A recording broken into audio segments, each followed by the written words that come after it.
Welcome to Mufti Muhammad Nadeem Husaini official YouTube channel. Mufti صاحب کے channel کو سبسکرائب کریں تاکہ ہر آنے والی ویڈیو سے باخبر رہیں۔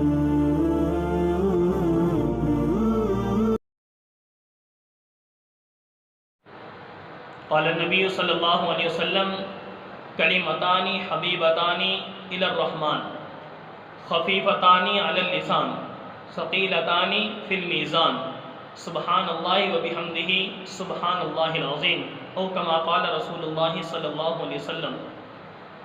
میرے پیارے بھائیوں، اللہ رب العالمین کے لاڈلے پیغمبر حضرت محمد مصطفیٰ صلی اللہ علیہ وسلم نے اس حدیث مبارکہ کے اندر ارشاد فرمایا کہ اللہ رب العالمین کو دو کلمے بہت ہی زیادہ محبوب ہیں، انتہائی پسندیدہ ہیں دو کلمے، ٹھیک ہے۔ اور مزید ان کی وضاحت فرمائی خفیفتان علی اللسان، زبان پر انتہائی ہلکے ہیں، مطلب کوئی دقت نہیں ہوتی، کوئی مشقت نہیں ہوتی پڑھنے میں، کوئی پریشانی نہیں ہوتی، کوئی لمبے بھی نہیں ہے۔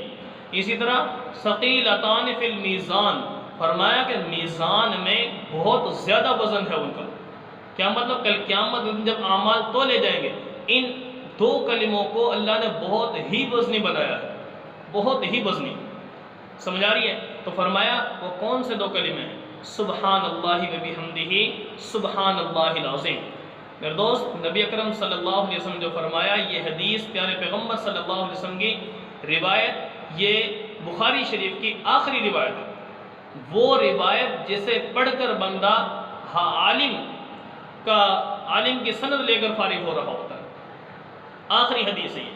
تو اس وجہ سے میرے دوست، نبی علیہ السلام نے جو ترغیب دی ہے، فضائل سنائے، اس وجہ سے سنائے ہیں کہ یہ بہت ہی زیادہ اہم ہے، تو اللہ رب العالمین کو بہت زیادہ پسندیدہ ہے۔ تو میرے دوستو، کوئی مشکل نہیں ہے، اگر ایک بندہ اس کی ایک تسبیح صبح نکال لینا، ایک حدیث کا مفہوم ہے، نبی علیہ السلام فرمایا 1,24,000 نیکیاں اس بندے کو ملیں گی جو 100 دفعہ اس کو پڑھ رہا ہے۔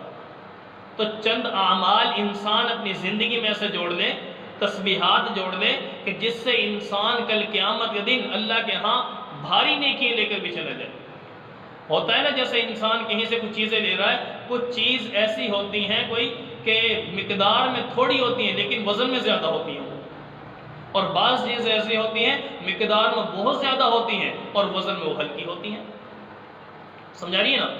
مثال کے طور پر اگر روئی ہے، ایک روئی، ایک من روئی، ٹھیک ہے، وہ کتنی زیادہ ہوگی، حجم اس کا بہت زیادہ ہوگا، لیکن اس کے مقابلے میں جو وہ ترازو کے اندر دوسری چیز رکھی جائے گی وہ کتنی ہلکی ہے، وٹے وغیرہ۔ اسی طرح لیکن کوئی چھوٹی چیز، سمجھ آ رہی ہے، آپ ایک من چیز کوئی اور لے لیں، وہ تھوڑی سی مقدار میں ایک من بن جائے گی، لیکن اس کا وزن بہت زیادہ ہے اس مقابلے میں۔ تو پتہ یہ چلا کہ انسان کے پاس کچھ ایسے اعمال ہونے چاہیے کہ جن کی وجہ سے اس کا ترازو جھک جائے، وزن بڑھ جائے۔ تو اس لیے نبی علیہ السلام فرمایا اپنے اعمال کی فکر کیجئے، ان چھوٹے چھوٹے اعمال کو چھوٹا نہ سمجھے۔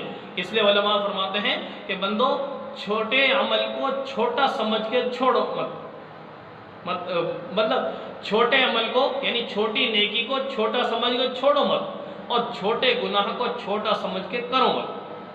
کہیں ایسا ہو، ایسا وقت آئے کہ وہ چھوٹی سی نیکی ہمیں کام آ جائے ایسی کہ اللہ کو وہی پسند آ جائے، یا کہیں ایسا نہ ہو کہ وہی چھوٹا سا گناہ جو ہم نے چھوٹا سمجھ کے کر لیا، معمولی سمجھ کے کر لیا، وہ معمولی گناہ ہماری پکڑ کا ذریعہ بن جائے۔